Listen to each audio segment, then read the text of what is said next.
श्रीमा श्री अरविंद यही श्री अरविंद पाठचक्र ऑनलाइन माध्यम योगदान करथिबा भाई बापा मानू नमस्कार। आज आलोच्य विषय भगवान को लीला और मनुष्यर दायित्व चतुर्थ भाग। भगवान को लीला और मनुष्यर दायित्व चतुर्थ भाग। यही प्रसंग रे आलोचना करने निमंते भुवनेश्वर सप्तशती नगर रवि भाई रविनारायण महांती को अनुरोध करुछि। रवि भाई तांकर वक्तव्य प्रदान करंतु। मो जीवन परम आराध्य माँ और श्री अरविंद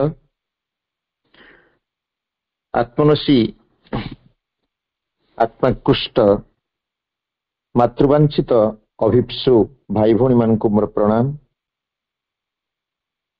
आज विषय वस्तुर प्रकाश और ग्रहण रे मांकर कृपा रहिबो यह ही आमर आस्पृहा और प्रार्थना। आज जो विषय वस्तु रही ताहा भगवान को लीला और मनुष्यर दायित्व भाग 4।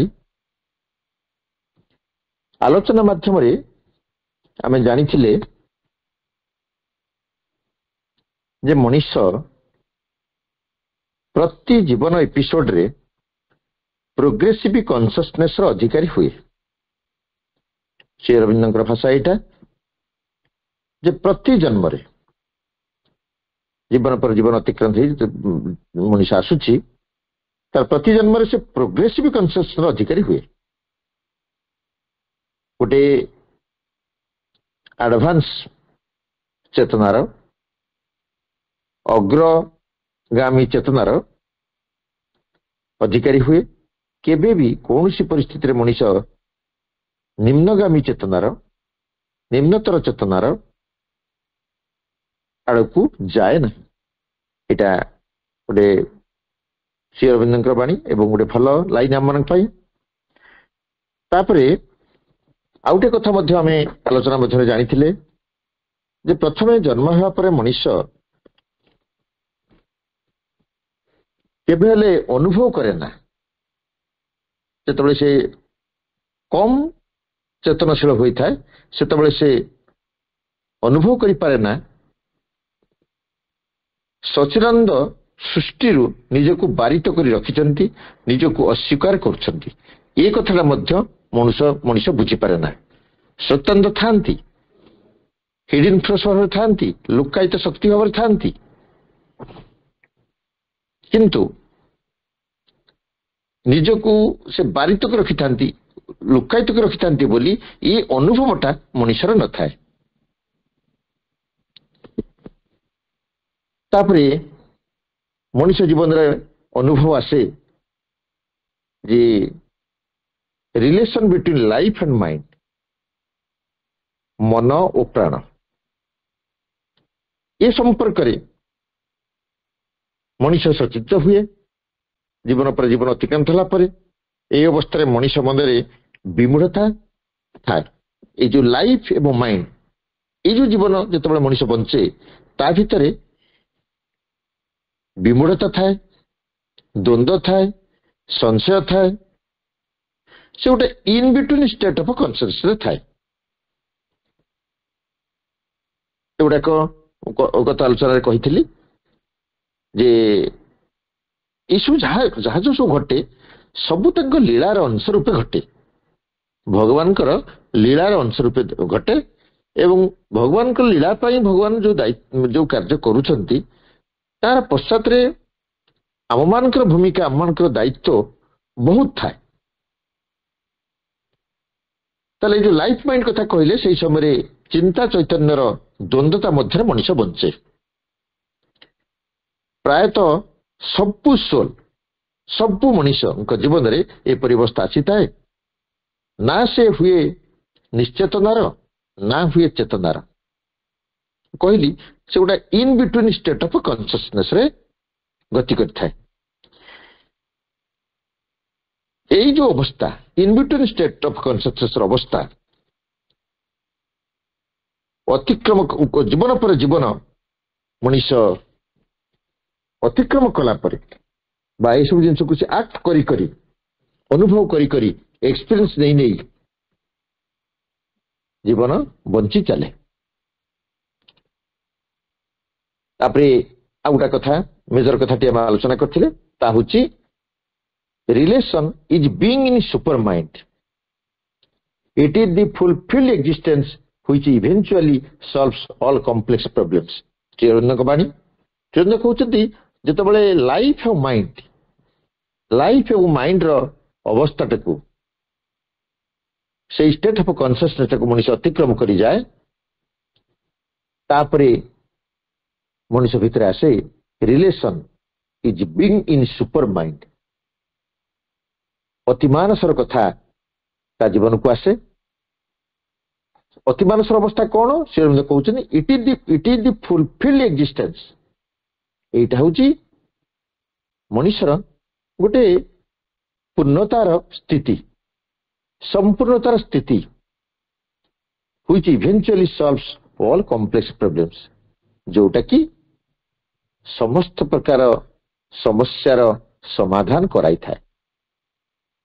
ତା ଅର୍ଥ ମଣିଷ ଯୋଉ ଚାରିଟା ଷ୍ଟେଟ୍ କଥା କୁହାଯାଇଥିଲା first state second state of consciousness third state of consciousness ଆମେ ଫୋର୍ଥ କଥା କହୁଛେ ଏ ତିନିଟା ଷ୍ଟେଟ୍ରେ ମଣିଷ ଯୋଉ ଯୋଉ ସମସ୍ୟା ଭିତରେ ଦେଇ ଗତି କରି ଆସିଥାଏ ଏଇ ସୁପରମାଇଣ୍ଡ ଷ୍ଟେଟ୍ ଅଫ୍ କନସିୟସନେସ୍ରେ ଅତିମାନସର ଚେତନା ସ୍ତରରେ ବା ଅତିମାନସ ଚେତନା ପ୍ରାପ୍ତ ହୋଇଗଲା ପରେ ଏଇଟା ହେଇଯାଏ ମଣିଷ ପାଇଁ ଫୁଲଫିଲ୍ଡ ଏକ୍ଜିଷ୍ଟେନ୍ସ ପରିପୂର୍ଣ୍ଣତାର ସ୍ଥିତି ଆଉ ଯୋଉଟା ଆମର ସବୁ ପ୍ରକାର ସମସ୍ୟାର ସମାଧାନ କରିଥାଏ ବୋଲି ଶ୍ରୀଅରବିନ୍ଦ କହୁଛନ୍ତି। ବାସ୍ତବିକ ପ୍ରତ୍ୟେକ ପାର୍ଥିବ ଜୀବନରେ ଏହା ହିଁ ଲକ୍ଷ୍ୟ to be in state of consciousness of super mind. ଆମେ ସମସ୍ତେ ଚାଲିଛେ ଭାଇ ଭଉଣୀ ମାନେ ଜୀବନଟା ବାସ୍ତବରେ ଆମେ ଯୋଉଭଳି ଭାବରେ ମୁଁ କାହିଁକି ଏଇ ଲାଇନଟାକୁ ବାରମ୍ବାର ରିପିଟ୍ କରେ ଯେ ଆମେ ଯୋଉଭଳି ଭାବରେ ଜୀବନକୁ ବୁଝିଛେ ଯେଭଳି ଭାବରେ ଜୀବନ ବଞ୍ଚିଛେ ଯେତେ ସାଧାରଣ ଭାବରେ ଜୀବନଟିକୁ ନେଇଛେ ବାସ୍ତବ ତା ନୁହେଁ। ଜୀବନ ଲକ୍ଷ୍ୟଶୀଳ ଜୀବନର ଗତିବୃତ୍ତି ପୂର୍ବ ନିର୍ଦ୍ଦିଷ୍ଟ ବିଧି ନିର୍ଦ୍ଧାରିତ ପୂର୍ବ ଯୋଜନା ପ୍ରାପ୍ତ ଯେତେ ଶବ୍ଦ ଆମେ କହିପାରିବା। এই state of consciousness of super mind ଯୋଉ ଅତିମାନସର ସ୍ଥିତି କଥା କୁହାଗଲା ଆମେ ତାକୁ ମଣିଷମାନେ ପ୍ରାପ୍ତ ହୋଇପାରିବା କିନ୍ତୁ ସେଠି ଆଉ ଗୋଟିଏ ଜିନିଷର ଆବଶ୍ୟକତା ରହୁଛି କଣ ନା ସେଇ ସୁପ୍ରିମ ଲର୍ଡଙ୍କର ଜ୍ଞାନ ଓ ମାର୍ଗଦର୍ଶନ ଦ୍ୱାରା ତାଙ୍କର ଲୀଳା ପାଇଁ ତାଙ୍କ ନିର୍ଦ୍ଦେଶରେ ହିଁ ଆମେ ସ୍ଥିତି ପରିସ୍ଥିତି ଅତିକ୍ରମ କରି ସୁପରମାଇଣ୍ଡ ସ୍ଥିତି ଆଡକୁ ଯିବା। ଯାହା କରିବା ଯାହା ହବା ତାହା କେମିତି ନା ତାଙ୍କ ଜ୍ଞାନ ତାଙ୍କ ମାର୍ଗଦର୍ଶନ ତାଙ୍କ ଲୀଳା ତାଙ୍କ ନିର୍ଦ୍ଦେଶ ଏଇ ସବୁ ଦେଇକରି ମଣିଷ ଯିବ। ଏଥିରେ ମଣିଷର କିଛି ହିଁ କାର୍ଯ୍ୟ ନାହିଁ। ମଣିଷ ତ ଜୀବନକୁ ବୁଝିପାରୁନି ବୋଲି ଆମେ ଅଜ୍ଞାତାବଶତଃ ଅହଙ୍କାରବଶତଃ ଯେତେ କଥା କହୁଛେ ଯେତେ କାର୍ଯ୍ୟ କରୁଛେ। ତ ଏଇ ଯୋଉ ପ୍ଲେ ଚାଲିଛି ଯୋଉ ଲୀଳା ଚାଲିଛି ଭଗବାନଙ୍କର ତା ଫର୍ ଦି ଡିଭାଇନ୍ ଦିବ୍ୟଙ୍କ ପାଇଁ for the divine for the supreme ପରମଙ୍କ ପାଇଁ ବାଇ ଦି ଡିଭାଇନ୍ ପରମଙ୍କ ଦ୍ୱାରା ଇନ୍ ଦି ଡିଭାଇନ୍ ତାଙ୍କ ଭିତରେ। ତା ଅର୍ଥ ସେଇ ଭାଗବତ ବାଣୀ ପୁରୁଣା ବାଣୀ କରି କରାଉଥାଏ ମୁହିଁ ମୋ ବିନୁ ଆନଗତି ନାହିଁ। ତ ଯାହା ଚାଲିଛି ତାଙ୍କ ପାଇଁ ତାଙ୍କ ଦ୍ୱାରା ତାଙ୍କରି ଭିତରେ ତାଙ୍କରି ନିର୍ଦ୍ଦେଶରେ ଚାଲିଛି। ଆମ ଅନ୍ୟ ଭାଷାରେ ଯଦି ଆମେ କହିବାକୁ ଚାହିଁବା ତାଙ୍କୁ ଛାଡ଼ି ନା ଅଛି ଗତି ନା ଅଛି ଜୀବନ ନା ଅଛି ମୁକ୍ତି। Only solution is the divine only solution is the supreme lord. ତାହେଲେ ଆଜି ପାଇଁ ମଣିଷ ଜୀବନରେ ସବୁଠାରୁ ବଡ଼ ଆହ୍ୱାନ ହେଉଛି to be in the state of consciousness of super mind, to be in state of consciousness of the super mind, ଅତି ମାନସର ଚେତନା ପ୍ରାପ୍ତ ହେବା। ସେ ଆହ୍ୱାନକୁ ଆମେମାନେ ସ୍ୱୀକାର କରିବା ପାଇଁ ପଡ଼ିବ। ସେ ଆହ୍ୱାନକୁ କିଛି ଆମର ଅଗ୍ରଜମାନେ ସ୍ୱୀକାର କରି ସାରିଛନ୍ତି, ସେଟାକୁ ଆମେ ସେ ଆଡ଼କୁ ଯିବା। ତାହେଲେ ଏଇ ଯୋଉ state of consciousness, movement of consciousness କଥା କୁହାଗଲା, ତାର ଗତି ସଦାସର୍ବଦା କ'ଣ ହେଇଥାଏ ନା ନିଶ୍ଚେତନାରୁ ଚେତନା ଆଡ଼କୁ ହେଇଥାଏ, ଅଜ୍ଞାନରୁ ଜ୍ଞାନ ଆଡ଼କୁ ହେଇଥାଏ, ଅନ୍ଧକାରରୁ ଆଲୋକ ଆଡ଼କୁ ହେଇଥାଏ। ଯୋଉ ଅନ୍ଧକାରରୁ ଆଲୋକ ଆଡ଼କୁ, ନିଶ୍ଚେତନାରୁ ଚେତନା ଆଡ଼କୁ, ଅଜ୍ଞାନରୁ ଜ୍ଞାନ ଆଡ଼କୁ, ଏଇ ଯୋଉ କଥା ଗୁଡ଼ିକ ଏଗୁଡ଼ାକ ଜମା ଏଇ ଯୋଉ ଭାଷଣର କଥା ନୁହେଁ, ଏଗୁଡ଼ା ହେଉଛି ଅନୁଭବର କଥା। ଏବଂ ଆମେ ସେଇ ଆଡ଼କୁ ସମସ୍ତେ ଧାବିତ ହେଇ ଚାଲିଛେ। ତାର ଉଦାହରଣ ଆମ ଆଗରେ, ତାର ଉଦାହରଣ ବହୁତ ଅଛି। ତାର ଦୃଷ୍ଟାନ୍ତ ଆମ ପାଖରେ 100ରୁ 100 ନ ପାଇଲେ ବି ତାର ପ୍ରମାଣ ସମ୍ଭାବନା ଆମ ପାଖରେ କମ୍ ନାହିଁ। ତା ଅର୍ଥ ଆମ ଆଗରେ ଏଇ ଯୋଉ ମଣିଷ ଅଜ୍ଞାନରୁ ଜ୍ଞାନ ଆଡ଼କୁ ଯାଉଛି, ଅନ୍ଧକାରରୁ ଆଲୋକ ଆଡ଼କୁ ଯାଉଛି, କଥାଟିକୁ ଯୋଉ କୁହାଗଲା, ଶ୍ରୀ ଅରବିନ୍ଦ କହିଲେ ତାର ଉଦାହରଣ ଆମ ପାଖରେ କମ୍ ନାହିଁ। ଯେଉଁ 4ଟି ଅବସ୍ଥା କଥା ଆମେ ପୂର୍ବଥର ଆଲୋଚନା କରିଥିଲେ, ସେ ଆଡ଼କୁ ଆମେ ସମସ୍ତେ ଧାବିତ ହୋଇ ଚାଲିଛେ। ଆମେ ଯୋଉମାନେ, ଆମ ଭଳି ସୋଲ୍ ମାନେ, ଆମେ ସବୁ ପାର୍ସିଆଲ ସୋଲ୍ ଓରିଏଣ୍ଟେଡ୍ ମଣିଷ, ଆଂଶିକ ଭାବରେ ଆତ୍ମାଙ୍କ ପ୍ରତି ଆକୃଷ୍ଟ ହେଉଥିବା ମଣିଷ, ପାର୍ସିଆଲ ସୋଲ୍ ଓରିଏଣ୍ଟେଡ୍ ମଣିଷ। ପାର୍ସିଆଲ ଉଠି ଉଠି ଆମେ ପୂର୍ଣ୍ଣତା ଆଡ଼କୁ ଯିବା, ଫୁଲ୍ ଆଡ଼କୁ ଯିବା, ଇଣ୍ଟିଗ୍ରାଲ ଆଡ଼କୁ ଯିବା, ଇମ୍ପରଫେକ୍ସନରୁ ପରଫେକ୍ସନ ଆଡ଼କୁ ଯିବା। କୌଣସି ଗୋଟେ ଜ୍ଞାନ, କୌଣସି ଗୋଟେ ତତ୍ତ୍ୱ, କୌଣସି ଗୋଟେ ଶକ୍ତି ଆମକୁ ଧୀରମନ୍ଥର ଗତିରେ ଆଜି ଆଣି ଏଇ ସ୍ଥିତିରେ ପହଞ୍ଚେଇଛି। ଏଟାକୁ ଆମେ କେବେ ଅସ୍ୱୀକାର କରିବାନି। ଗତ କଥାରେ, ଏ କଥା ଆଲୋଚନାରେ ମୁଁ କଥା ପ୍ରସଙ୍ଗରେ କହିଥିଲି ଯେ ଆମେ ସୁଅ ମୁହଁରେ ପତ୍ରଟେ ପଡ଼ିଲେ ଯେମିତି ପତ୍ରର କିଛି ଅସ୍ତିତ୍ୱ ନଥାଏ, କିଛି ବିଚାର ନଥାଏ, କିଛି ବୁଦ୍ଧି ନଥାଏ, ସେ ଯେମିତି ଯୁଆଡ଼େ ସୁଅ ତାକୁ ଟାଣି ନେଉଛି, ସେ ଅସହାୟ ଅବସ୍ଥାରେ ସୁଅ ମୁହଁରେ ଯାଇ ସମୁଦ୍ର ଆଡ଼କୁ ଯାଏ। ଠିକ୍ ସେମିତି ଆମେ ଆମ ଅଜଣାତରେ ମଧ୍ୟ, ଆମେ ଚାହୁଁ କି ନ ଚାହୁଁ, ଆମେ ସମସ୍ତେ ଇମ୍ପରଫେକ୍ସନ ପରଫେକ୍ସନ ଆଡ଼କୁ ଧୀର ମନ୍ଥର ଗତିରେ ଲୁକ୍କାୟିତ ଶକ୍ତିଙ୍କ ଦ୍ୱାରା ପରିଚାଳିତ ହେଇକା ଚାଲିছে। ଜୀବନଙ୍କ ଭାଷାରେ that is the real life and the real man which this partial life and partial unfulfilled manhood is driving forward with a perfect knowledge and guidance in the so-called inconscient within us. କଣ ଶ୍ରୀ ଅରବିନ୍ଦ କହିଲେ? ଶ୍ରୀ ଅରବିନ୍ଦ କହିଲେ that is the real life and real man, ଯେ ସେହି ବ୍ୟକ୍ତି ହେଉଛନ୍ତି ଯଥାର୍ଥ ବ୍ୟକ୍ତି, ଯିଏକି with this partial life and partial unfulfilled manhood, ଯିଏକି କ'ଣ କରିଛନ୍ତି, ଯଥାର୍ଥ ଜୀବନରେ ପହଞ୍ଚିବା ପାଇଁ ବା ଆମମାନଙ୍କ ଭଳି ମଣିଷ ଯଥାର୍ଥ ଜୀବନରେ ପହଞ୍ଚିବା ପାଇଁ ଏଇ ଆଂଶିକ ଅପୂର୍ଣ୍ଣ ମନୁଷ୍ୟତାର ମଧ୍ୟରେ ନିରନ୍ତର ଦୃଢ଼ ମନା ହୋଇ କାର୍ଯ୍ୟ କରି ଚାଲିଛନ୍ତି। କେମିତି ନା ମ୍ୟାନହୁଡ୍ ଇଜ୍ ଷ୍ଟ୍ରାଇଭିଂ ଫରୱାର୍ଡ, ଦୃଢ଼ ମନା ହୋଇକରି ଏଇ ମଣିଷ ଜାତି, ମଣିଷ ଆଗକୁ ଆଗକୁ ଚାଲିଛନ୍ତି। ମଝିରେ କିଛି ବ୍ୟକ୍ତି ଭାଙ୍ଗି ପଡ଼ନ୍ତି, ଗୋଲ ପ୍ରତି ବିତସ୍ପୃହ ହୋଇ ପଡ଼ନ୍ତି, ହତୋତ୍ସାହିତ ହୋଇ ପଡ଼ନ୍ତି, ଅଧାରୁ ଚେଷ୍ଟା ବନ୍ଦ କରିଦିଅନ୍ତି। କିନ୍ତୁ ସେ କହୁଛନ୍ତି ତାହା କେବେ ବି ନୁହେଁ, ଆମକୁ ଅଗ୍ରଗତି କରିବାକୁ ପଡ଼ିବ। କେମିତି ନା ମଣିଷ କେମିତି ଚାଲିଛି ନା ମ୍ୟାନହୁଡ୍ ଇଜ ଷ୍ଟ୍ରାଇଭିଂ ଫରୱାର୍ଡ, ଦୃଢ ମନା ହୋଇ ଆଗେଇ ଚାଲିଛି with perfect knowledge, with a perfect knowledge, ପୂର୍ଣ୍ଣ ଜ୍ଞାନରେ ଆଣ୍ଡ ଗାଇଡାନ୍ସ। କାହାର ଗାଇଡାନ୍ସ ମାନେ ନିର୍ଦ୍ଦେଶ ମାନେ ପଥ ପ୍ରଦର୍ଶନ ଦ୍ୱାରା। କାହାର ନା ସେଇ ସୁପ୍ରିମ ଲର୍ଡଙ୍କର।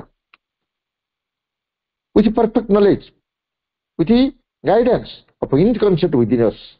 ଏ କ୍ଷେତ୍ରରେ ଶ୍ରୀ ଅରବିନ୍ଦଙ୍କର ଯୋଉ ବାଣୀ ରହିଛି ତାହା କେତେ ଆଶ୍ୱାସନାପୂର୍ଣ୍ଣ, କେତେ ମହତ୍ୱପୂର୍ଣ୍ଣ ତା ମାନେ ବୁଝିବା, ପ୍ରତି ମୁହୂର୍ତ୍ତରେ ଆମେ ତାଙ୍କୁ ଅନୁଭବ କରିବା ଯେ ମଣିଷ କଣ କରୁଛି। ସେ କହୁଛନ୍ତି ଯେ ପ୍ରତ୍ୟେକ ଅଂଶ ଭିତରେ ପରମଙ୍କର ନିଶ୍ଚେତନ ଅବସ୍ଥିତି ରହିଛି। ସତେ ଯେମିତି ଲାଗୁଛି ପରମ ଚେତନାହୀନ ଭାବରେ ରହିଛନ୍ତି, କିନ୍ତୁ ସେଟା ତାଙ୍କ ଲୀଳା। ସେ ହଠାତ୍ ପ୍ରକଟିତ ହୁଅନ୍ତି ନାହିଁ। ମନ ପ୍ରାଣ ଶରୀର ଯେତେ ବିକଶିତ ହୁଅନ୍ତି ସେଇ ଅନୁସାରେ ପରମଙ୍କର ନିଶ୍ଚେତନା କଟି କଟି ଚେତନା ଆଡକୁ ଗତି କରେ। କେହି ବି ଜଣେ ବାଦ ପଡ଼ିନଥାନ୍ତି। ସମସ୍ତେ ସେ ନିଶ୍ଚେତନା ଭିତରୁ ଚେତନା ଆଡକୁ, ଅଜ୍ଞାନରୁ ଜ୍ଞାନ ଆଡକୁ, ଅନ୍ଧକାରରୁ ଆଲୋକ ଆଡକୁ ଅଗ୍ରଗତି କରନ୍ତି, ଯାହା ଆମମାନଙ୍କ ଜୀବନରେ ଚାଲିଛି। ଏସବୁ ହଉଛି ତାଙ୍କ ଲୀଳାର ଅଂଶ। ଏ ଯୋଉ ନିଶ୍ଚେତନା ଭିତରେ ଭଗବାନ ନିଶ୍ଚିତ ଭିତରେ ରହିଥାନ୍ତି ସୁପ୍ରିମ ଲର୍ଡ, ଏଇଟାକୁ ଆମେ ଅନ୍ୟ ଭାଷାରେ କହିପାରିବା ଯେ ପରମ ଜାଣି ଶୁଣିକିରି ନୀରବତା ଅବଲମ୍ବନ କରିଥାନ୍ତି, ନୀରବ ରହିଥାନ୍ତି। ସେ ୱାଚ୍ କରୁଥାନ୍ତି, ଅବଜର୍ଭ କରୁଥାନ୍ତି ଯେ ଯୋଉ ପର୍ପସ ପାଇଁ ମଣିଷକୁ ମୁଁ ସୃଷ୍ଟିକି ଛାଡ଼ିଥିଲି ତାହା କେତେରୁ ଫୁଲଫିଲ୍ ହଉଛି। ତେଣୁ ଯେତେ ଯେତେ ମନ ବିକଶିତ ହୁଏ, ଯେତେ ପ୍ରାଣ ବିକଶିତ ହୁଏ, ଯେତେ ଶରୀର ବିକଶିତ ହୁଏ, ସେହି ଅନୁପାତରେ ଦିବ୍ୟଙ୍କର କୃପା ପ୍ରକାଶିତ ହୋଇ ହେଇକା ଚାଲିଥାଏ। ତାହେଲେ ଏଇଠୁ ଆରମ୍ଭ ହୁଏ ମଣିଷର ଦାୟିତ୍ୱ। ସେ କଣ କରିବ? ମଣିଷ ଦାୟିତ୍ୱ କଣ ହବ ନା ସେଇ ନିଶ୍ଚେତନକୁ ଅନୁଭବ କରିବା, ସେଇ ନିଶ୍ଚେତନକୁ ଚେତନା ଆଡକୁ ତୋଳି ଧରିବା। ସାଧନାକୁ କେମିତି କରିବା ନା ସାଧନା ପଥକୁ ଆଶ୍ରୟ କରି ସାଧନା ମାଧ୍ୟମରେ ଆମକୁ ଏସବୁ ଅନୁଭବକୁ ଆଣିବା ପାଇଁ ପଡିବ। ସବୁ ଭିତରେ ବି ଯେତେ ଅଜ୍ଞାନତା ଥାଉ ନା କାହିଁକି, ଯେତେ ଅନ୍ଧକାର ଥାଉ ନା କାହିଁକି, ଯେତେ ସମସ୍ୟା ଥାଉ ନା କାହିଁକି, ସବୁ ଭିତରେ ମଣିଷ ଅଗ୍ରଗତି କରୁଛି। ଏଟାକୁ ଦୃଢ ଭାବରେ ଆମେ ବୁଝିବା ଯେ ଆମେ କୌଣସି ପ୍ରତି ମଧ୍ୟ ଆମର ପଶ୍ଚାତ ଗତି ନାହିଁ। Step forward not step backward. ଆଚ୍ଛା, ଆଉ ଗୋଟେ କଥା ସେ କହୁଛନ୍ତି, ମଣିଷ ଯେତେବେଳେ ଏଇ ପ୍ରୋଗ୍ରେସ କରି କରିକା ଚାଲେ ତାର କନସିଏଣ୍ଟ ପାର୍ଟସରେ, ସଚେତନ ଅଂଶରେ ମଣିଷକୁ କଣ ଆସେ ନା ଅନେକ ବାଧା, ବା ମଣିଷ ଅନେକ ବାଧା, ଅନେକ ବିପତ୍ତିର ଅନୁଭବରେ ପୂର୍ବରୁ ଦିଆଯାଇଥିବା ଜ୍ଞାନ ମାଧ୍ୟମରେ ପୂର୍ଣ୍ଣତାର ଝଲକ ଦେଖି ଦେଖିକା ଚାଲେ। ଆଉ ଟିକେ ସରଳ କରି କହିପାରିବା ଯେ ଆମେ ଯେତେ ସଚେତନ ହେଇକା ଯାଉଥିବା ଆମମାନଙ୍କୁ ବାଧା ବିପତ୍ତି ସେତେ ସେତେ ସେତେ ସେତେ ଅଧିକ ଆସୁଥିବ। ସେଇଠି ଆମର ସଚେତନ ହେଇଯିବାର ଅଛି। ମଣିଷର ଦାୟିତ୍ୱ, ଯୋଉ ଦାୟିତ୍ୱ କଥାରେ କୁହାଯାଉଛି, ମଣିଷର ସବୁଠୁ ବଡ଼ ଦାୟିତ୍ୱ ହଉଛି ଯେ ସେ ପ୍ରତି ମୁହୂର୍ତ୍ତରେ ସଚେତନ ରହିବ। ସଚେତନ ହେଇକି ବୁଝିବ ଯେ ଏଇ ଯୋଉ ବାଧା ବିପତ୍ତି ଆସିଛି ମୋର ଅଗ୍ରଗତି ପାଇଁ ଆସିଛି, ଏବଂ ଆହୁରି ଅଧିକ କିଛି ମୁଁ ଅଗ୍ରଗତି କରିବି, ସେଥିପାଇଁ ଏଗୁଡାକ ମୋ ପାଖକୁ ଆସିଛି। ଯଦି ସେଇଠି କେବେ ନେଗେଟିଭ ଭାବନା ଆସିଯାଏ, ହେ ଭଗବାନ ମତେ କାହିଁକି ଏତେ କଷ୍ଟ ଦେଲ, ମତେ କାହିଁକି ଏତେ ଯନ୍ତ୍ରଣା ଦେଲ, ମତେ କାହିଁକି ଏତେ ସମସ୍ୟା ଦେଲ, ତାହେଲେ ଜଣାଯିବ ମଣିଷର ସଚେତିତ ଅଂଶଟି, କନସିୟସ୍ ପାର୍ଟଟି ଏକଥା କହୁନାହିଁ, ଏକଥା ବୁଝି ନାହିଁ, ଏଇ ଜିନିଷକୁ ଏପର୍ଯ୍ୟନ୍ତ ଅନୁଭବକୁ ନେଇନି। ତେଣୁ ଯାହା ଆସୁଛି ତାଙ୍କର ପ୍ରସାଦ ଭାବରେ, ତାଙ୍କର କୃପା ଭାବରେ, ତାଙ୍କର ଦୟା ଭାବରେ, ତାଙ୍କର ଇଚ୍ଛା ଭାବରେ ଆମକୁ ଗ୍ରହଣ କରିବାକୁ ପଡିବ। ତାପରେ କହୁଛନ୍ତି ଶ୍ରୀଅରବିନ୍ଦ କହୁଛନ୍ତି life is a journey and ଆନ୍ ଆସେଣ୍ଟ। Life is a journey and ଆନ୍ ଆସେଣ୍ଟ। ଜୀବନଟା କଣ? ଶ୍ରୀଅରବିନ୍ଦ କହୁଛନ୍ତି ଲାଇଫ୍ ଇଜ୍ ଏ ଜର୍ଣ୍ଣି, ଜୀବନ ଏକ ଯାତ୍ରା ଏବଂ ଆରୋହଣ। ଅବରୋହଣ ବୋଲି କୋଉଠି କହିନାହାନ୍ତି, ନା ମା କହିଛନ୍ତି ନା ଶ୍ରୀଅରବିନ୍ଦ କହିଛନ୍ତି। ତେଣୁ ଯଦି ଜୀବନ ଏକ ଯାତ୍ରା ଏବଂ ଏକ ଆରୋହଣ, ତାହେଲେ ଆମେ କୋଉ କଥାକୁ ସମସ୍ୟା ବୋଲି ଗ୍ରହଣ କରୁଛେ, କୋଉ କଥାକୁ ଆମେ ନେଗେଟିଭ, ଆମେ କୌଣସି କଥାକୁ ନେଗେଟିଭ ନଉଛେ କାହିଁକି? ଏଟାର ଅଭାବ ଘଟୁଛି, ଏଇ ଜିନିଷର ଏଇ ସମସ୍ୟା ଗୁଡା ଆସୁଛି ଏଇଥିପାଇଁ ଯେ ଆମର ମନ, ପ୍ରାଣ ଏବଂ ଶରୀର, ଏଟା ମୁଁ ଭାବୁଛି ବୋଧେ ପୂର୍ବ ପ୍ରଥମ ଦ୍ୱିତୀୟ ଭାଗରେ କହିଥିଲି ଯେ ଆମର ମନ, ପ୍ରାଣ, ଶରୀର ସମଭାବରେ ସଚେତିତ ହୋଇନଥାନ୍ତି। କାହାର ମନ ଆଗେ ସଚେତିତ ହୋଇଥାଏ ତ କାହାର ପ୍ରାଣ ସଚେତ ହୋଇଥାଏ, କାହାର ପ୍ରାଣ ସଚେତିତ, କାହାର ଶରୀର ସଚେତ ହୋଇନଥାଏ। ସମାନ ଭାବରେ ଏମାନେ ଡେଭଲପ ହେଇନଥାନ୍ତି, ଯୋଉଥିପାଇଁ ଏ ସମସ୍ୟା ଗୁଡିକ ଆସି ପହଞ୍ଚେ। ଶ୍ରୀଅରବିନ୍ଦ କହୁଛନ୍ତି in hour କନସିଏଣ୍ଟ parts with only a dim and struggling prevision, with fragment of realization, with glimpses of the ideal, with flashes of revelation, and in the inspiration of a poet and prophet, the seer and transcendentalist. କଣ ସେ କଥା କହୁଛନ୍ତି?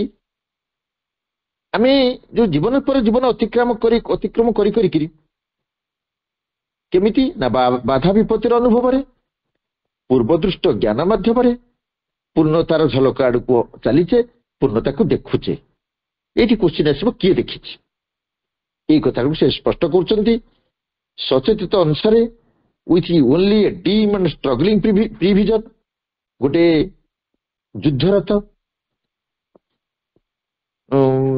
କଷ୍ଟଜନିତ ଅବସ୍ଥା ଦେଇକିରି ମଣିଷ ଚାଲିଛି ଆଗକୁ, ଏବଂ ଆଗକୁ ଚାଲି ଚାଲି ଯେମିତି ଗୋଟେ ସୁନାରୀ ଗୋଟେ ନିଆଁରେ ପକେଇ ସୁନାକୁ ଯେତେବେଳେ ବାଡଉଥାଏ, ତା ଭିତରେ ଗୋଟେ ପରିଶେଷରେ ସେ ତାକୁ ନିଆଁରେ ତରଳେଇ ତରଳେଇ ତରଳେଇ ବାଡେଇ ତାର ଈପ୍ସିତ ଗହଣାଟିଏ ତିଆରି କରେ, ପୂର୍ଣ୍ଣ ଶୁଦ୍ଧ ହେଇକିରି ସେ ଗହଣାଟା ବାହାରି ଆସେ।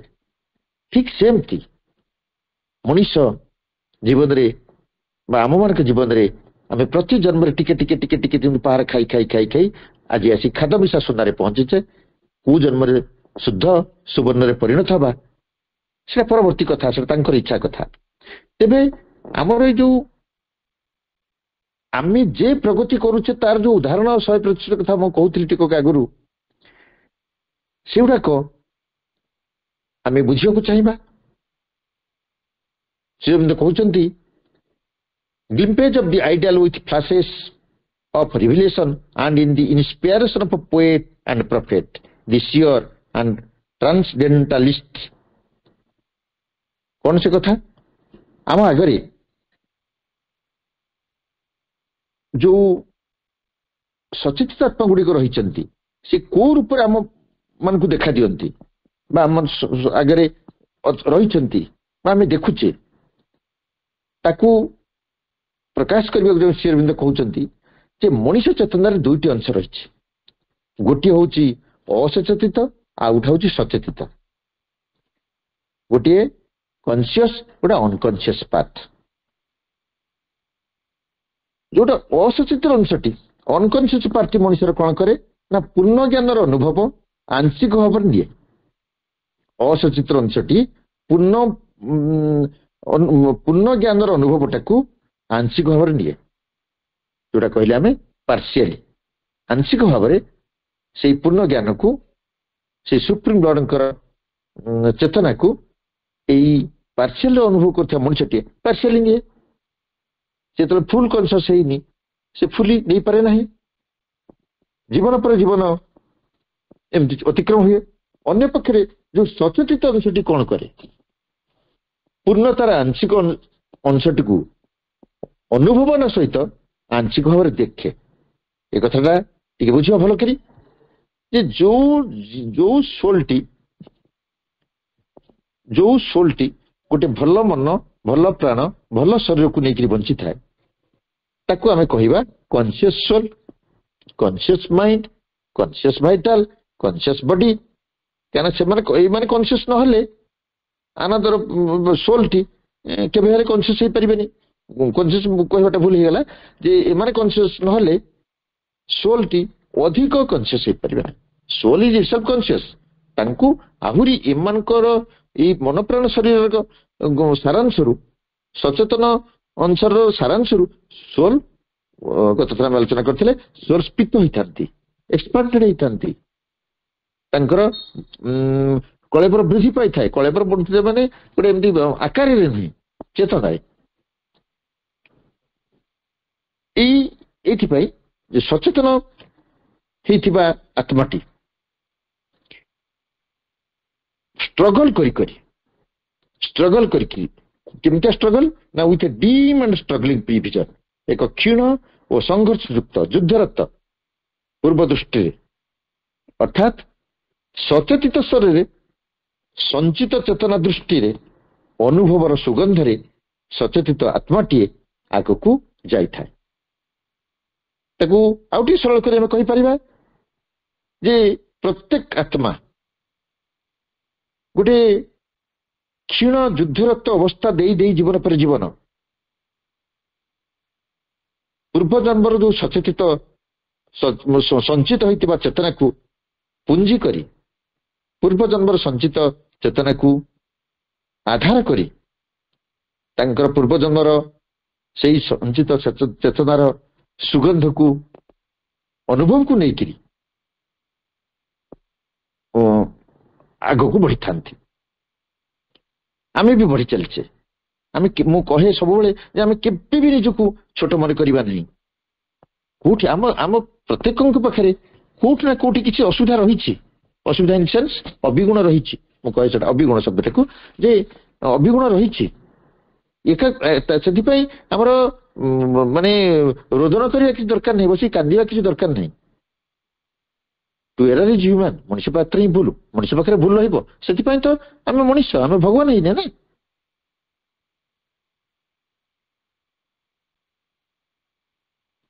ଆମେ ଆଜି ଯୋଉ ଷ୍ଟେଜରେ ମଣିଷ ମାନେ ପହଞ୍ଚିଛେ, ଯୋଉ ଅବସ୍ଥାରେ ଆସି ପହଞ୍ଚିଛେ, ଯେମିତି ଦେଖୁଛେ, ଯୋଉ ଦୃଷ୍ଟି ବି ଆମେ ଦେଖୁଛେ, ସେଇ ଦୃଷ୍ଟି, ସେଇ ଜ୍ଞାନ ବି ହଉଛି ଲୀଳାମୟ ଭଗବାନଙ୍କର ଲୀଳାର ଅଂଶ, କୃପାର ଅଂଶ, ଚେତନାର ଝଲକ। ପ୍ରତି କଥାକୁ ଆମେ ଯୋଉମାନେ ସଚେତନ, ଆମେ ଯଦି ଟିକେ ତାକୁ ଗଭୀର ଭାବରେ ଭାବିବା, ଜାଣିପାରିବା ଯେ ସବୁକିଛି ତାଙ୍କ ଦ୍ୱାରା, ତାଙ୍କ ପାଇଁ, ତାଙ୍କ ଭିତରେ ହିଁ ସଂଗଠିତ ହଉଛି। ଆମର କିଛି ନାହିଁ ସେଠି। ଆଉ ଶ୍ରୀ ଅରବିନ୍ଦ ଯୋଉ କଥାଟି କହିଲେ, life is a journey and ଆନ୍ ଆସେଣ୍ଟ, ଏଇ ଲାଇନଟିରୁ ଆମକୁ ଯଥେଷ୍ଟ ପ୍ରେରଣା ମିଳୁଛି। ଯଥେଷ୍ଟ ଆମେ ପ୍ରେରଣା ପାଉଛେ, ଇନ୍ସପିରେସନ ପାଉଛେ ଯେ ମଣିଷ ଜୀବନର ଡିସେଣ୍ଟ ନାହିଁ, ବ୍ୟାକୱାର୍ଡ ଗତି ନାହିଁ, ଆଉ ଆସେଣ୍ଡିଂ ଷ୍ଟେଜରେ ଆମେ ଚାଲିଛେ ବୋଲି ଯୋଉ ଉଦାହରଣ କଥା କହୁଥିଲି, ତାହାର ଉଦାହରଣ ଆମ ପାଖରେ ବହୁତ ଅଛି। ସେ କହୁଛନ୍ତି, with flashes of revelation and inspiration in the poet and prophet, the seer and transcendentalist, the mystic and the thinker, the great intellects and the great souls of humanity. ତାହେଲେ ଆମେ ଆସେଣ୍ଡିଂ ସ୍କେଲରେ ଅଛେ ବୋଲି, ଆରୋହଣ ଜନିତ ପଥରେ ଅଛେ ବୋଲି, ଆଗକୁ ଯାଇଛେ ବୋଲି, ଆଗକୁ ଆଗେଇ ଚାଲିଛେ ବୋଲି, ଆମର ପ୍ରଗତି ହେଇଛି ବୋଲି, ଆମ ଜୀବନର ମାନ, ଆମ ଚେତନା, ଜୀବନର ମାନ ଅର୍ଥ ସବୁବେଳେ ଚେତନା କଥା। ଚେତନାର ମାନ ଯେ ଅଧିକ ହେଇଛି, ତାର ଉଦାହରଣ କିଏ ନା ପୋଏଟ ଆଣ୍ଡ ପ୍ରଫେଟ। ଆଉ କଣ କହିଲେ? The seer and transcendentalist, the mystic and thinker, the great intellects and great souls of humanity. କିଏ ସେମାନେ ଦେଖିବା? ପ୍ରଥମେ କହୁଛନ୍ତି ଯେ ପୋଏଟ ଆଣ୍ଡ ପ୍ରଫେଟ ଆମ ଆଗରେ ଉଦାହରଣ ଦେବାକୁ ଯାଇ ସେ କହୁଛନ୍ତି ଆମ ଆଗରେ ଅଛନ୍ତି ପୋଏଟ୍ ଆଣ୍ଡ ପ୍ରଫେଟ୍, କବି ଓ ପ୍ରଫେଟ୍। ପ୍ରଫେଟ୍ କାହା କହିବା? ଭବିଷ୍ୟତ ଦ୍ରଷ୍ଟା କହିବା, ଧର୍ମ ପ୍ରଚାରକ କହିପାରିବା। ଉଦାହରଣ ଦେଖିବା। କବି ଆମେ ଦେଖନ୍ତୁ ଆମ ଆଗରେ ବିଶ୍ୱକବି ରବୀନ୍ଦ୍ରନାଥ ଟାଗୋର, କବି ସମ୍ରାଟ ଉପେନ୍ଦ୍ର ଭଞ୍ଜ। ଏଇ ଯୋଉ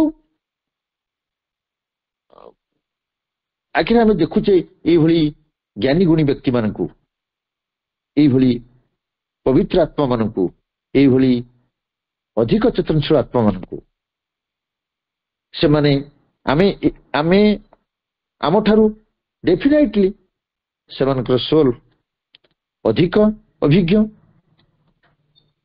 ଅଧିକ ଚେତନଶୀଳ, ଅଧିକ ଅନୁଭବ ଗ୍ରହଣ କରିସାରିଛନ୍ତି, ଏଥିରେ ସନ୍ଦେହ ନାହିଁ। ତାହେଲେ ସେମାନେ କେମିତି ଆସିଛନ୍ତି? ନା ସେମାନେ ଜୀବନ ପରେ ଜୀବନ ଅତିକ୍ରାନ୍ତି। ରବୀନ୍ଦ୍ରନାଥ ଠାକୁର ପ୍ରଥମ ଜନ୍ମରେ ଏମିତି ହେଇନାହାନ୍ତି, କବି ସମ୍ରାଟ ଉପେନ୍ଦ୍ର ଭଞ୍ଜ ଏମିତି ହେଇନାହାନ୍ତି। ତାହେଲେ କାହା କାହା ମାଧ୍ୟମରେ ଆମେ ଜିନିଷଟା ଦେଖୁଛେ? ନା ପୋଏଟ୍ ଆଣ୍ଡ ପ୍ରଫେଟ୍, କବି ଏବଂ ଭବିଷ୍ୟତ ଦ୍ରଷ୍ଟା। କବିଙ୍କ କଥା କୁହାହେଲା, ରବୀନ୍ଦ୍ରନାଥ ଠାକୁରଙ୍କ କଥା କହିବା, ଉପେନ୍ଦ୍ର ଭଞ୍ଜଙ୍କ କଥା କହିପାରିବା, ଆମର ସ୍ୱଭାବ କବି ଗଙ୍ଗାଧର ମେହେରଙ୍କ କଥା କହିପାରେ। ଏମାନେ ସବୁ ଜମା ଛୋଟ ସୋଲ୍ ନୁହନ୍ତି। ଆଉ ଭବିଷ୍ୟତ ଦ୍ରଷ୍ଟା ଧର୍ମ ପ୍ରଚାରଙ୍କ କଥା ଯଦି କହିବା, ଆମେ ଯୀଶୁଖ୍ରୀଷ୍ଟଙ୍କ କଥା କହିପାରିବା, ମହମ୍ମଦଙ୍କ କଥା କହିପାରିବା, ରାମକୃଷ୍ଣଙ୍କ କଥା କହିପାରିବା, ବିବେକାନନ୍ଦଙ୍କ କଥା କହିପାରିବା। ଧର୍ମ ପ୍ରଚାରକ ଶବ୍ଦଟା ଏଟା କୁହାଯିବନି, ଏଟାକୁ ଆମେ କହିପାରିବା ଅଧିକ ଆତ୍ମଶୀଳ, ଆତ୍ମନେଶୀ ମଣିଷ। ତାପରେ କହୁଛନ୍ତି ଆମ ଆଗରେ ଆଉ କିଏ ଅଛନ୍ତି? ନା ସିଓର ଆଣ୍ଡ ଟ୍ରାନ୍ସେଣ୍ଡେଣ୍ଟାଲିଷ୍ଟ। ସିଓର ହେଲେ ଅନୁସନ୍ଧିତ୍ସୁ, ସେ ବେଶୀ ଅନୁସନ୍ଧାନ କରନ୍ତି, ଅନୁସନ୍ଧିତ୍ସୁ। ଆଉ ଟ୍ରାନ୍ସେଣ୍ଡେଣ୍ଟାଲିଷ୍ଟ କଣ? ନା ବିଶ୍ୱତୀର୍ଣ୍ଣ ଚେତକଶୀଳ ବ୍ୟକ୍ତି, ବିଶ୍ୱତୀର୍ଣ୍ଣ ଚେତକଶୀଳ ବ୍ୟକ୍ତି। ଅନୁସନ୍ଧିତ୍ସୁ କୋଉମାନେ? ନା ଜ୍ଞାନୀ ଗୁଣୀ ମୁନି ଋଷି ମାନେ। ଏମାନେ ହେଉଛନ୍ତି ଆମ ଆଗରେ ଦୃଷ୍ଟାନ୍ତ ଯେ ଆମେ ତାହା ହେଇପାରିବା।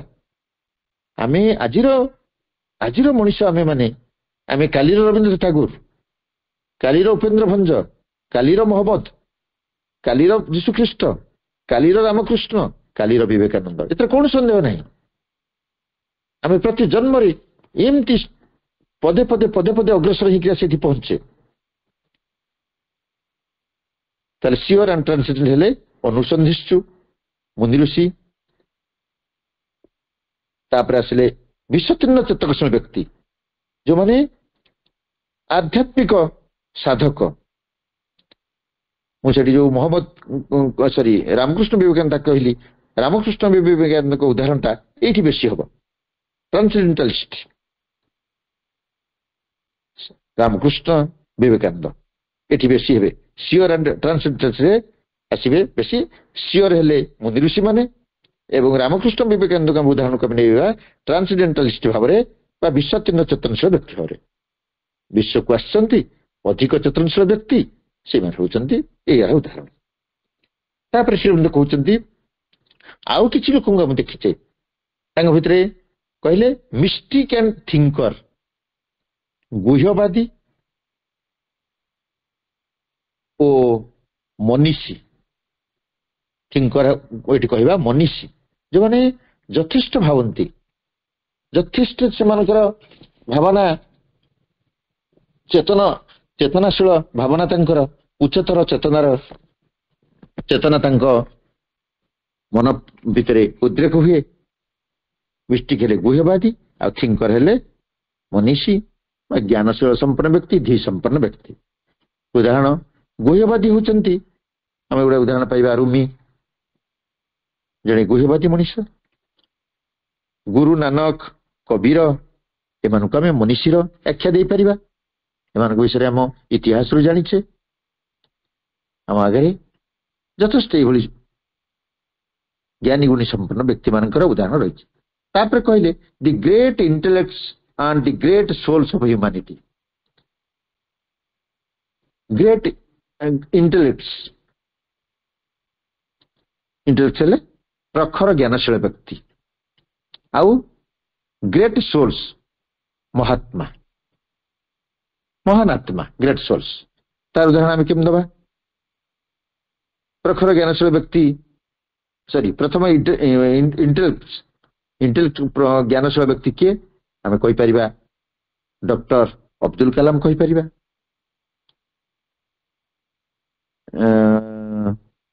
ଆଉ କାହାକୁ କହିପାରିବା? ଗ୍ରେଟ୍ ସୋଲ୍ସ ଅଫ୍ ହ୍ୟୁମାନିଟି ଭଲ ଆତ୍ମା ଯୋଉମାନେ, ସକ୍ରେଟିସ୍ଙ୍କ କଥା କହିପାରିବା, ଗୁରୁ ଗୋବିନ୍ଦ ସିଂଙ୍କ କଥା କହିପାରିବା, ଡକ୍ଟର ଅବଦୁଲ କାଲାମ କଥା ମୁଁ କହିଲି, ଡକ୍ଟର ଅବଦୁଲ କାଲାମଙ୍କ କଥା କହିପାରିବା। ଏଇ ଯୋଉ ସଚେତନଶୀଳ ଆତ୍ମା ଗୁଡ଼ିକ କେମିତି ଆସିଲେ, ସୃଷ୍ଟିକି ଆସିଲେ କେମିତି? ଏକାଥରେ ଆସିଲେ? ଆତ୍ମା ଯେତେବେଳେ ପରମାତ୍ମାଙ୍କ ପାଖରୁ ବିଚ୍ଛିନ୍ନ ହଉଛି, ସମସ୍ତଙ୍କ ଆତ୍ମା ଏକ ହିଁ ଅବସ୍ଥାରେ, ଏଇଟାକୁ ସବୁବେଳେ ମନେ ରଖିବା, ଏକ ହିଁ ଅବସ୍ଥାରେ ଏକ ଚେତନାରେ ସମସ୍ତେ ପରମାତ୍ମାଙ୍କରୁ ବିଚ୍ଛିନ୍ନ ହଉଛନ୍ତି। ପୁଣି ସେଇ ପରମାତ୍ମାଙ୍କର ସେତିକି ଚେତନା ପ୍ରାପ୍ତ ନ ହେବା ପର୍ଯ୍ୟନ୍ତ ଆଉ ଆତ୍ମା ମାନଙ୍କର ପରମାତ୍ମା ପାଖକୁ ଯିବାର ସମ୍ଭାବନା ପ୍ରାୟତଃ ନଥାଏ। ଆତ୍ମା ମାନେ ଆସନ୍ତି, ସେତିକି ଅବସ୍ଥା ପ୍ରାପ୍ତ ହେଲା ପରେ ପରମାତ୍ମା ପାଖକୁ ଫେରିବେ। ସେତେବେଳକୁ ସୃଷ୍ଟି ସ୍ରଷ୍ଟା ଏକାକାର ହେଇଯାଇଥିବେ। ତେଣୁ ଏଇ ଯୋଉ ଉଦାହରଣ ଆମ ଆଗରେ ଦିଆଗଲା, ଆମେ ଏଥିରୁ କଣ ବୁଝିପାରିବା ନାହିଁ ଯେ ଲୀଳାମୟ ଭଗବାନ, ଲୀଳାମୟ ସଚ୍ଚିଦାନନ୍ଦ, ଲୀଳାମୟ ପରମ ପ୍ରଭୁ ତାଙ୍କ ଲୀଳା ମୁତାବକ ଏସବୁ କାର୍ଯ୍ୟ ଗୁଡ଼ିକ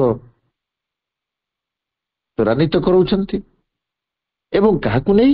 ଆମମାନଙ୍କ ମାଧ୍ୟମରେ। ତାର ପ୍ରମାଣ ସ୍ୱରୂପ ଏଇ ଉଦାହରଣକୁ ଆମ ପାଖରେ ଥୋଇଲେ, ଯୋଉ କଥା କହିଲି, poet and prophet, seer and transcendentalist, mystic and thinker, the great intellects and the great souls of humanity। ଆର ଉଦାହରଣ ଆମେ ଦେଲେ, ଏଇମାନଙ୍କ ଦ୍ୱାରା ଇନ୍ସପାୟାର୍ଡ ହବାର, ଅନୁପ୍ରାଣିତ ହବାର ଆମ ପାଖରେ କଣ ଯଥେଷ୍ଟ କାରଣ ନାହିଁ?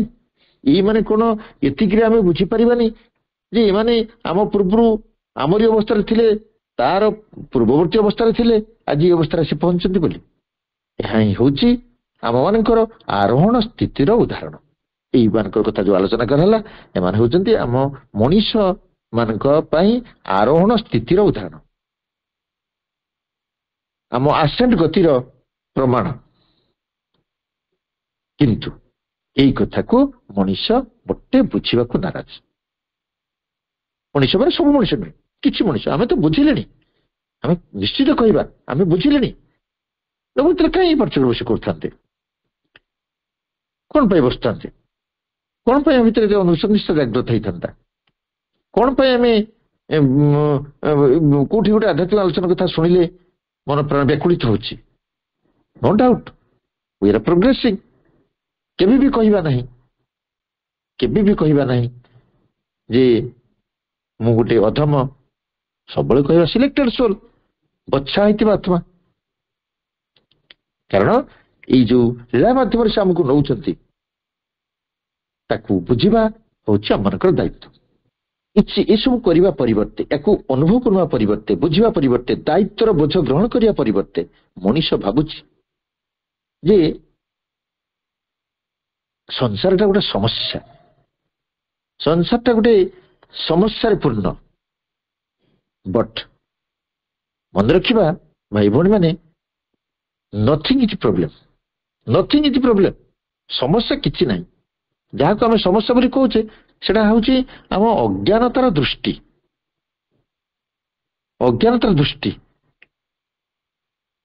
Vision of hour ignorance. ସୀମାଙ୍କ ଭାଷାରେ 90% ଫର ପ୍ରୋବ୍ଲେମ୍ସ ଆର୍ ସେଲ୍ଫ କ୍ରିଏଟେଡ। ଆମକୁ ଆମେ ଯାହାକୁ ସମସ୍ୟା ବୋଲି କହୁଛେ, ମନେ ରଖନ୍ତୁ ଭଗବାନଙ୍କ ଡିକ୍ସନାରୀରେ, ସୁପ୍ରିମଙ୍କ ଡିକ୍ସନାରୀରେ ସମସ୍ୟା ବୋଲି କିଛି ନାହିଁ। Nothing is problem. ବଟ୍ ଆମେ ଯଦି କହୁଛେ ତାକୁ ସମସ୍ୟା, ତାକୁ ସୀମା କହୁଛନ୍ତି ଯେ 90% of problems R self created. ଆମେ ଆମ ସମସ୍ୟାର କର୍ତ୍ତା। 90% ଶତକଡ଼ା 90% ଯାହାକୁ ଆମେ ସମସ୍ୟା ବୋଲି କହୁଛେ ଶତକଡ଼ା 90% ହଉଛି ସମସ୍ୟା, 90% ହଉଛି ମଣିଷ ଦ୍ୱାରା, ମଣିଷ ମନର, ତା ଅଜ୍ଞାନ ମନର ବି ନୁହଁ, ଅଜ୍ଞାନ ମନର, ତା ଲୋଅର ମାଇଣ୍ଡର, state of his lower mind, ତା ନିମ୍ନ ମନର, ନିମ୍ନ ଚେତନାର କଥା। ଅନେକ ମଣିଷ ଭାବନ୍ତି ଯେ ତାଙ୍କର ଜୀବନଟା ଗୋଟେ କଲେକ୍ସନ ଅଫ ଡିଫିକଲ୍ଟିଜ। ମୋର ମନେ ପଡୁଛି ଏବେ ରିସେଣ୍ଟଲି ଗୋଟେ ପାଠଚକ୍ରରେ ଜଣେ ଅପା ହଠାତ୍ କହିଲେ ଭାଇ ମୋର ସମସ୍ୟା ବହୁତ। ତାର ମୁଁ ତାଙ୍କୁ ଗୋଟିଏ ଗୋଟିଏ କରି ପଚାରିଲି 3-4ଟି ପ୍ରଶ୍ନ ପଚାରିଲି ଏବଂ ସେ ସ୍ୱୀକାର କଲେ। ମୁଁ କହିଲି ଏଇଟା ଏଇ ସମସ୍ୟା କାହିଁ ଆସିଲା? ନା ମୁଁ ଏମିତି କରିଥିଲି। ମୁଁ କହିଲି ତାହେଲେ ସମସ୍ୟା କ୍ରିଏଟ୍ କଲା କିଏ? ନା ମୁଁ। ତାହେଲେ ସେଥିରେ ଭଗବାନଙ୍କର ଦୋଷ କଣ ହେଲା? ଭଗବାନ କେମିତି କହିଲେ ଆପଣ କେମିତି କହୁଛନ୍ତି ଏଇଟା ସମସ୍ୟା ବୋଲି? You have created. ତାପରେ ମୁଣ୍ଡଟାକୁ ହଲେଇଲେ, ହଲେଇଦେଲେ ଟିକେ। ଠିକ ସେମିତି ଆମେ ଭାବି ନେଉଛେ ଆମ ଭିତରୁ କିଛି ମଣିଷ, ଜମା କହିବାନି ସମସ୍ତେ, ଜମା କହିବାନି ଅଧିକାଂଶ, କହିବା କିଛି ଅଂଶ, କିଛି ମଣିଷ ଭାବୁଛେ ଯେ କଲେକ୍ସନ ଅଫ ଡିଫିକଲ୍ଟିଜ। ମଣିଷ ଜୀବନଟା ହଉଛି ଗୋଟେ ସତେ ଯେପରି ଗୋଟେ ଅସୁବିଧାର, ସମସ୍ୟାର ଗୋଟେ ସମାହାର। କିନ୍ତୁ ଶ୍ରୀ ଅରବିନ୍ଦ ଏ ସମ୍ବନ୍ଧରେ କହିଛନ୍ତି ଯେ the difficulties usually arise from the imperfect poise of consciousness. କେତେ ଷ୍ଟ୍ରଙ୍ଗଲି ସେ କହିଥାନ୍ତେ, କେତେ ଷ୍ଟ୍ରଙ୍ଗଲି ଶ୍ରୀ ଅରବିନ୍ଦ କହିଥାନ୍ତେ the difficulties usually arise from the imperfect poise of consciousness and force in his present status of mind and life. The difficulties usually arise. ସେ କହୁଛନ୍ତି ଯୋଉ ଡିଫିକଲ୍ଟିଜ କଥା ମଣିଷ କହୁଛି, ମୁଁ କହିଲି ଯେ ଭଗବାନଙ୍କ ଡିକ୍ସନାରୀ ସମସ୍ୟା ନାହିଁ, ମଣିଷ ଡିକ୍ସନାରୀ ଅଛି। ତେଣୁ ତାକୁ ବେଶ କରି କହୁଛନ୍ତି ଡିଫିକଲ୍ଟିଜ ୟୁଜୁଆଲି ଆରାଇଜ୍। ଏଇ ସମସ୍ୟା ଗୁଡ଼ିକ ସାଧାରଣତଃ ଆରାଇଜ୍ କରିଥାଏ, ଆସିଥାଏ from the imperfect poise of consciousness. ଆମ ଚେତନାର ଅଶୋଧିତ ଅଂଶରୁ, ଅସଚେତିତ ଅଂଶରୁ, ଅପୂର୍ଣ୍ଣତାର ଅଂଶରୁ। ଆଉ କଣ କହିଥାନ୍ତେ? ଆଉ କେତେ ଶବ୍ଦ କହିଥାନ୍ତେ? ଆମ ଯୋଉ ଅଂଶଟା ଇମ୍ପରଫେକ୍ଟ, ଅସଚେତିତ, ପୂର୍ଣ୍ଣ ନୁହେଁ, ଅପୂର୍ଣ୍ଣ, ସେଇ ଅଂଶରୁ ହିଁ ଆମର ଡିଫିକଲ୍ଟି ଗୁଡ଼ିକ ଆସିଥାଏ। ତା ଅର୍ଥ we are the creator of our problems. ଆମେ ଆମ ସମସ୍ୟାର ସ୍ରଷ୍ଟା, କେହି ନୁହଁ। ପଏଜ ଅଫ କନସିୟସନେସ୍ ଆଣ୍ଡ କନସିୟସନାଲ ଫୋର୍ସ, ଆମ ଅସମ୍ପୂର୍ଣ୍ଣ ଭିତରୁ ଏଇ ସମସ୍ୟା ଗୁଡ଼ିକ ଆସିଥାଏ। ଇନ୍ ହିଜ୍ ପ୍ରେଜେଣ୍ଟ, କେମିତି ନା in his present status of mind. ମଣିଷ ତାର ଯୋଉ ସ୍ଥିତିରେ ଥାଏ, ତା ଜୀବନର ଯୋଉ ସ୍ଥିତି ଥାଏ, ସେଇ ସ୍ଥିତିରେ ସେ କଥାଟାକୁ ବିଚାର କରେ। ସେଥିରେ ଭଗବାନଙ୍କର କଣ ଦୋଷ ହେଲା? ସେଥିରେ ସ୍ରଷ୍ଟାଙ୍କର କଣ ଦୋଷ ଆସିଲା? ସ୍ରଷ୍ଟା କଣ କଲେ ୟାକୁ? ମୁଁ ଅସଚେତ ମଣିଷ, ମୁଁ ଅସତ୍ୟ କଥା ଟିଏ କହିଲି, ଭୁଲ କାମ କଲି, ସେଥିରେ ଭଗବାନ କଣ ଦୋଷ? ଭଗବାନ ତ କହୁଛନ୍ତି ତତେ ତ ମୁଁ ଆତ୍ମାଟିଏ ଦେଇକି ଛାଡ଼ିଛି, ତୁ ମନ ପ୍ରାଣ ଶରୀରକୁ ଆତ୍ମା ଠେଲୁଥିବ, ତୁ ହେଇକା ପୂର୍ଣ୍ଣତା ଆଡ଼କୁ ଯିବୁ। ଯେତେବେଳେ ଆମେ ସମସ୍ୟା କଥା ଭାବୁଛେ, ସେତେବେଳେ ଜାଣିବା ଆମେ ଅସମ୍ପୂର୍ଣ୍ଣ ବୋଲି, ଆମେ ଇମ୍ପରଫେକ୍ଟ ବୋଲି ଆମେ ସମସ୍ୟା କଥା ଭାବୁଛେ।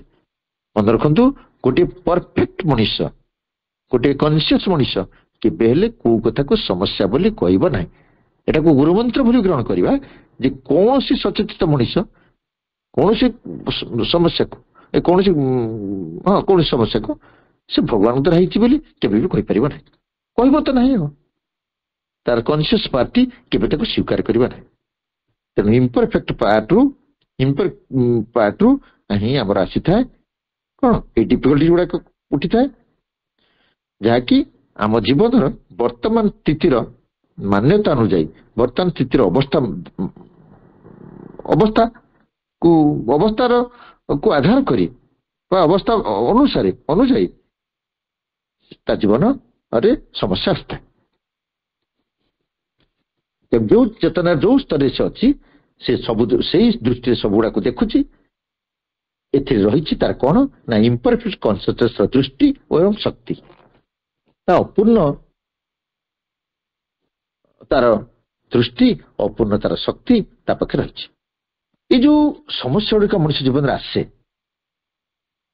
ଏଗୁଡ଼ାକ କାହିଁକି ଆସେ? ଏଇ ସମୟରେ ଶ୍ରୀ ଅରବିନ୍ଦଙ୍କର ସ୍ପଷ୍ଟ ଭାବରେ କହିଛନ୍ତି। କଣ କହୁଛନ୍ତି ନା ଏଇ ସମସ୍ୟା ଗୁଡାକ ଏଇଥିପାଇଁ ଆସେ।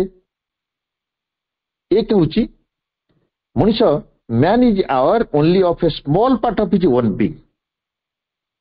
ମଣିଷ ସବୁବେଳେ ସଚେତନ କଣ ନା ତାର ଗୋଟେ small part of his own being, ତା ନିଜ ସତ୍ତାର ଗୋଟେ କ୍ଷୁଦ୍ର ଅଂଶ ସହିତ ସେ ସବୁବେଳେ ସଚେତନ। ଏଥିପାଇଁ ତା ପାଖକୁ ଏଇ ସମସ୍ୟା ଗୁଡିକ ଆସିଥାନ୍ତି। ପୁଣି କହୁଛନ୍ତି ଦି man is separated in his mind, his life, his body from the universal, and therefore even as he does not know himself. ଆଉ କହୁଛନ୍ତି ଦ୍ୱିତୀୟ କଥାଟା ସେ କଣ ନା man is separated in his mind and life and his body from the universal। ଗୋଟେ ବିଶ୍ୱର ଶକ୍ତି ପାଖରୁ ବା ଆମେ ଯେ ଗୋଟେ ବିଶ୍ୱ ଚେତନାର ଗୋଟେ ଅଂଶ, ଏ କଥା ମଣିଷ ତାକୁ ଅଲଗା କରି ରଖିଥାଏ। ମଣିଷ ଭାବେ ମୁଁ ଆଇଛି, ନାଚୁଛି, ଗାଉଛି, ଖାଉଛି, ଏଥିପାଇଁ ମଧ୍ୟ ଏ ସମସ୍ୟା ତାକୁ ଆସିଥାଏ। ମୁଁ ସର୍ଟ କରିଦେଉଛି ଟାଇମ୍ ପାଇଁ, ଦେଖିବା। ତୃତୀୟରେ କହିଛନ୍ତି the division between force and consciousness in the evolutionary existence. ମଣିଷ ଭାଗ କରିଦିଏ ଶକ୍ତି ଏବଂ ଚେତନାକୁ। ଭଗବାନଙ୍କ ଶକ୍ତି ଦ୍ୱାରା ମୁଁ ଚେତନା ପ୍ରାପ୍ତ ହୋଇଛି, ଏକଥା ମଣିଷ କେବେ ବି ନାହିଁ। ଯଦି କୋଉ କାମଟା ଟିକେ କରିଦେଲା ଖାଲି ତ ବାହାଦୁରୀ, ଆଉ ମୁଁ କରିଛି, ମୋ ଦ୍ୱାରା ହେଇଛି, ମୁଁ କଲି ବୋଲି ହେଲା, ଏଇ କାଳ ଏଇ ଜିନିଷ ତାକୁ କଣ କରେ, ସବୁବେଳେ ଅସୁବିଧାରେ ପକାଏ। ସବୁବେଳେ ମଣିଷ ସେଇ ଅବସ୍ଥା ଦେଇକରି ଗତି କରୁଥାଏ। ତେବେ ଏଇ ଜିନିଷକୁ ଆମେ ନେକ୍ସଟ ଆଲୋଚନା କରିବା। ସମୟ ହେଇଯାଇଛି, ସମୟ ବାହାରକୁ ଯିବାନି। ଆମେ ଚାହିଁବା ଏଇ ଆଲୋଚନା ମାଧ୍ୟମରେ ଯେତିକି ଯେତିକି ଯେତିକି ଯେତିକି ଜ୍ଞାନ ଆମ ମାନଙ୍କ ପାଖକୁ ଆସୁଛି, ଯେତିକି କଥା ଆମେ ଶୁଣୁଛେ, ଯେତିକି ଜିନିଷ ଆଲୋଚନାକୁ ନଉଛେ, ତାକୁ କିଞ୍ଚିତ ମାତ୍ରାରେ ଆମ ଜୀବନରେ ଯଦି ଟିକେ ଉପଯୋଗ କରିପାରିବା, ଟିକେ ଅନୁଭବକୁ ନେଇପାରିବା, ମୋ ଭାଷାରେ ମୁଁ କହିବି କେଜାଣି ସକ୍ଷମ ହେବା ତାଙ୍କର ଯୋଗ୍ୟ ଆତ୍ମାଟି ହୋଇ, ତାଙ୍କର ଯୋଗ୍ୟ ସନ୍ତାନଟି ହୋଇ ବଞ୍ଚିବା ପାଇଁ, ତାଙ୍କ ଲକ୍ଷ୍ୟ ସୃଷ୍ଟିର ଲକ୍ଷ୍ୟ ପୂରଣ ପାଇଁ ଆମକୁ ଯୋଉ ଜୀବନ ଦେଇଛନ୍ତି ତା ପୂରଣ ହେବାରେ ହୁଏତ ସହାୟକ ହବ। ତାହା ହିଁ ଆମମାନଙ୍କର ଧ୍ୟେୟ ହଉ, ତାଙ୍କ ଇଚ୍ଛା ପୂର୍ଣ୍ଣ ହଉ। ବନ୍ଦେ ମାତରମ୍। ବର୍ତ୍ତମାନ 1 ମିନିଟ ମାଙ୍କ ନାମ ଜପ କରିବା ସହିତ ଆଜିର ଶ୍ରୀ ଅରବିନ୍ଦ ପାଠ୍ୟଚକ୍ରକୁ ସମାପ୍ତ କରିବା। ମା ମା ମା ମା ମା ମା ମା ମା ମା ମା ମା ମା।